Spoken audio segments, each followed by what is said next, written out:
চৰাইদেউ জিলাৰ সোণাৰী আঞ্চলিক বন বিষয়াৰ কাৰ্যালয়ৰ অন্তৰ্গত মঞ্জুশ্ৰী চাহ বাগিচাৰ 10 নম্বৰ লাইনত নিশা প্ৰায় 11 মান বজাত অভয়পুৰ সংৰক্ষিত বনাঞ্চলৰ পৰা খাদ্যৰ সন্ধানত ওলাই অহা এটা হাতীয়ে অঞ্চলটোত তাণ্ডৱৰ সৃষ্টি কৰে। লাইনৰ পিতাম্বৰ চাহু চুগা ওৰাং বাসগৃহত আক্ৰমণ কৰি বাসগৃহ দুটাৰ ক্ষতিসাধন কৰে। ৰান্ধনী খালৰ বয়বস্তু ভাঙি লণ্ডভণ্ড কৰাৰ লগতে বাৰীৰ শাক-পাচলি তামোল গছ কলগছ ভাঙি খাই তহিলং কৰি থৈ যায়। পলমকৈ ঘটনাস্থলীত নিশা বনকৰ্মীৰ লোক উপস্থিত হৈ হাতীটো আঁতৰাই নিয়াৰ চেষ্টা কৰে।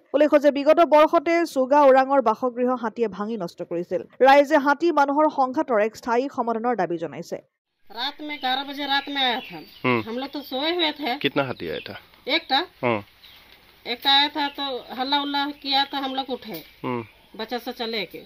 अब घर को भी पूरा बर्बाद कर दिया और नहीं निकलने से तो आदमी को भी मरता ना। पूरा नुकसान कर दिया आपका? पूरा नुकसान कर दिया। ये किचन था क्या? हाँ किचन था। पूरा बटुआ सटुआ भी तो सब पूरा घर चले है ना। सब बहुत हानि कर दिया है। तो रात में फॉरेस्ट वाला आया था क्या?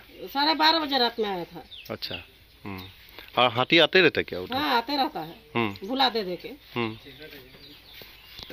अगले वाला अभी आया था तो अगले वाला के भी पैसा वैसा भी कुछ नहीं मिला है। अगले साल भी हाथी आपका घर तोड़ा था क्या? हाँ ये बगल वाला भी तोड़ा है। उसका घर भी पैसा नहीं मिला है। फिर भी तोड़ दिया। इस साल भी तोड़ दिया। इस साल भी तोड़ दिया। अभी आप क्या चाहते हैं? हम लोग तो बनाने के लिए कुछ व्यवस्था चाहिए, पैसा चाहिए। तभी तो सुविधा भी नहीं है ना बनाने के लिए। सीजन में कैसा बनाएंगे? मथुरापुरर पर इस्लाम अहमेदर रिपोर्ट, अहोम आदित्य।